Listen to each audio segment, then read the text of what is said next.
wabarakatuh. Halo sobat-sobat pencinta Wali Songo, balik lagi ke podcast aku, Gali, menceritakan tentang sebuah kisah-kisah inspiratif ataupun kisah-kisah kejadian yang tak nyata. Jadi kali ini kita kedatangan tamu spesial nih teman-teman dari SMP IT Amelia ya? Atau apa? Oh, SMP IT Amelia. Kalau boleh tahu, arti dari SMP IT apa tuh? Oh, sebagai Islam terpadu. Baik. Jadi mereka ini bakal sharing tentang Sunan Kalijaga, tentang ceritanya lah, dari perjuangannya ya, dari lahirnya gitu. Oke, sebelum kita lanjut ke pertanyaan, kita bakal kenalan dulu nih teman-teman biar kayak lebih kenal gitu ya, lebih dekat lah. Oke, boleh memperkenalan dulu dari sini, siapa namanya? Oke, kalau itu sebelahnya siapa? Fahri Daraja. Oh, Fahri Daraja. Kelas 9. Ya. Jadi dua-duanya kelas berapa? 9. 9 juga. Tapi siapa sih kembar ya? Wah, berarti besar ya. Oh, betul. Oke. Bagus. Oke, karena tadi udah sesi perkenalan, ya pasti udah pada kenal kali ya nama-namanya ya. Oke, kita lanjut ke pertanyaan ya teman-teman. A few moments later. Jadi sobat-sobat pecinta Wali Songo di sini kita lanjut podcast ini, tetapi sebelum melanjutkan podcast ini aku bakal memberi beberapa informasi dari dua pihak siswa SMP IT Al Khairiyah bahwa mereka berdua itu berhalangan hadir teman-teman di podcast ini dikarenakan mereka ada keperluan tersendiri dan juga ada urusan tersendiri. Pokoknya kendala ya. Iya. Oke. Jadi saat ini kita bersama dengan Abang Fahri teman-teman. Oke. Dia siswa SMP IT Al Khairiyah, berasal dari kelas 9 juga. Jadi kita berdua ini bakal membahas dan ngobrol-ngobrol santai teman-teman seputar Sunan Kalijogo ini. Kalijogo atau Kalijaga? Bisa dua-duanya. Bisa dua-duanya? Iya. Oh iya. Nah, tetapi Jogo itu dimasukkan ke bahasa Jawa dan Jaga itu bahasa Indonesia. Jadinya bisa dua-duanya. Oh iya. Oke, kita lanjut podcastnya. Oke, Fahri, kalau boleh tahu Sunan Kalijogo itu siapa sih? Kenapa dia bisa terkenal banget gitu? Jadi Sunan Kalijaga atau Kalijogo ini tuh seorang wali songo yang terdiri dari 9 wali, ya kan? 9 wali? Ya. Oh iya. Nah, jadi Sunan Kalijaga termasuk dari anggota 9 wali itu. Iya. Jadi Sunan Kalijaga bernama asli itu Raden Said. Raden Said. Ya, beliau lahir di Tuban, Jawa Timur sekitar abad ke-15. 15 masih. Berarti berapa tuh? Waduh, kurang tahu tuh.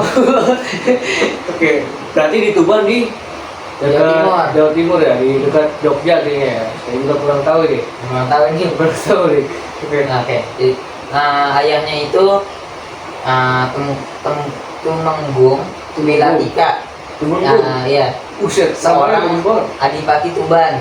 Waduh, Adipati. Iya. Ibunya? Ibunya tidak diketahui, oke. Aduh. Oke, jadi kita lanjut. Fahri, kalau misal Fahri ketemuan sama Sunan Kalijogo, apa hal pertama yang bakal Fahri lakuin? Kalau pertama yang aku lakukan pas ketemu Sunan Kalijaga, Ya. pengen menanyakan ke beliau gimana beliau bisa sabar dan istiqomah dalam dakwahnya Ya. di tengah-tengah masyarakat yang dia dakwahi. Masyarakatnya sifat-sifatnya berbeda-beda, kepercayaannya berbeda-beda, dan gitulah. Oke, baik. Jadi Fahri ini kesimpulannya pengen mengetahui bagaimana cara menekuni sifat teladannya Sunan siapa? Kalijago. Kalijago. Oke. Oh iya, ngomong-ngomong, Sunan Kalijago ini kan adalah salah satu sosok wali yang terkenal di seluruh Indonesia ya. Iya. Nah, kalau boleh tahu latar belakang beliau sebelum menjadi wali itu apa sih? Apakah beliau itu nakal awalnya atau pinter atau rajin? Jadi apa sih latar belakangnya Sunan Kalijaga sebelum menjadi wali? Jadi latar belakangnya itu Sunan Kalijaga itu termasuk yang nakal sih. Nakal. Iya. Waduh. Ada suatu kejadian beliau tuh menyuri Nyuri apaan tuh? tongkat. Nyuri tongkat. Tongkat apa? Tongkatnya Sunan Bonang. Oh iya. Iya. Terus Banyak lah dia nakal pokoknya. nakal. Iya. Tapi aku bisa mengambil pelajaran dari masa lalunya Sunan Kalijaga itu. Iya. Nah, jadi setiap orang punya kesempatan kedua. Iya. Nggak peduli sebanyak atau seburuk apapun masa lalunya, kalau dia ada semangat, tekad untuk berubah menjadi lebih baik. Iya, Terus dari Sunan Kalijaga juga nunjukin bahwa kebaikan itu bisa tumbuh dari kesalahan, asal kitanya jadi asal kitanya ingin ada niat untuk berubah menjadi lebih baik atau introspeksi diri dari kesalahan yang lalu, agar di masa depan kita bisa belajar dari kesalahan yang masa lalu menjadi lebih baik di masa depan.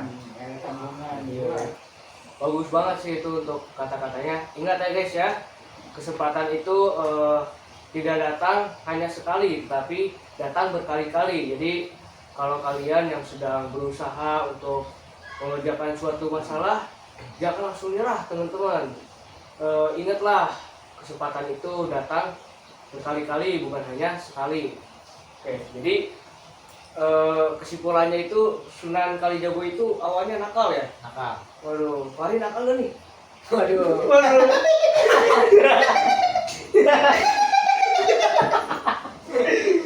Insya Allah enggak. Insya Allah enggak. Oke. Pernah nyuri gak nih? Waduh, nyuri apa gitu? Enggak. Enggak, insya Allah. Oke, mantap. Mas Adri gimana Mas Adri? Nakal nggak nakal? Enggak. Nakalnya apa nih? Hah? Nakalnya apa? Makanya sering main motor aja. Main motor? Waduh. Gak boleh kayak gitu ya guys ya. Malam-malam apalagi. Waduh. Oh iya, ngomong-ngomong, Fahri lapar gak nih? Atau mau minum atau haus gitu? Gimana? Boleh ikuti aja deh. Ikuti ya? Ya. Ini beli Iya. makan nih. Boleh, sok, silakan. Selamat ya? Izin ya. Iya. Iya. Nah, kayak guys, sponsor terlebih dahulu di 100% air murni yang bikin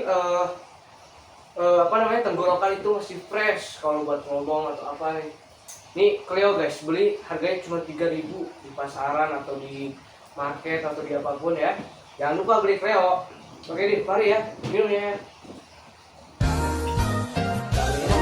Oke, sok.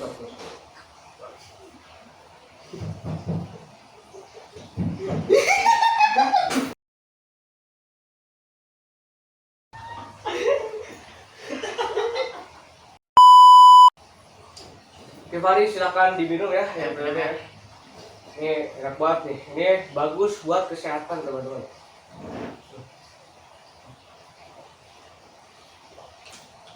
Segar banget ya. Oke, tadi sudah kita simpulkan latar belakang. Ya, sok silakan. Latar belakang dari Sunan Kalijaga ini. Jadi sebelum beliau menjadi wali, latar belakang beliau saat masih kecil adalah beliau itu memiliki sifat yang nakal nih teman-teman. Nakal ya. Nah, Suka mencuri juga. wah iya tuh, beliau itu suka mencuri saat dulu mencuri apa? Tongkat Bonang ya. Sunan Bonang. Wes, tongkat dari Sunan Bonang, Sunan ketiga Sunan ketiga, maksud saya Wali Songo ketiga di Indonesia nih teman-teman. Waduh, jangan dicontoh ya teman-teman ya, yang suka mencuri gitu. Itu namanya bukan generasi emas Indonesia, tetapi generasi korupsi Indonesia. Waduh. Oke. Oke. Jadi menurut Fahri, makna terbesar apa sih yang ada di cerita kisah dari Sunan Kalijogo ini yang bisa diteladani oleh generasi-generasi zaman sekarang, yang bisa bisa diikutin lah, yang digoyang-goyang. Oke, mantap. Pokoknya yang bisa diikutin lah. Makna terbesarnya ya. Iya. Kalau menurut aku makna terbesarnya yaitu semangat untuk berubah, terus berbuat baik dengan cara yang bijak, terus juga generasi muda bisa meneladani sifat-sifat yang dimiliki oleh Sunan Kalijaga dengan pribadi yang kreatif, terus terbuka, dan tetap berpegang pada nilai-nilai kebaikan, baik di sekolah, di rumah, di masyarakat, dan dimanapun itu, maupun di sosial media. Kita harus selalu berpikir positif dimanapun saja, jangan berpikir negatif. Oke, sebelum kita akhiri, sebelum kita ke penutupan, aku menginginkan sponsor. Oke, jadi aku akan sponsor nih dari minuman tercinta aku, Cleo nih. Jangan lupa kalian membeli Cleo ini, dan jangan lupa juga kalian rekomendasi kepada keluarga kalian untuk membeli minuman ini, karena ini tuh 100% air murni teman-teman. Wah, udah harganya murah, 100% air murni. Wah, itu menurut aku sih udah cukup lah bagi kita untuk memenuhi kesehatan ya teman-teman ya. Segar banget lagi. Seger banget kan? Ya. Udah mah fresh, seger. Nah, kalau kalian sedang ngobrol bersama teman, ngobrol-ngobrol santai gitu kan, atau habis latihan puisi. Nah, biasanya kan kalau puisi itu kan banyak ngomongnya ya. Minumlah nih Cleo nih, bikin fresh lagi suara kalian guys, bikin enak lagi. Jadi jangan lupa beli Cleo. Oke.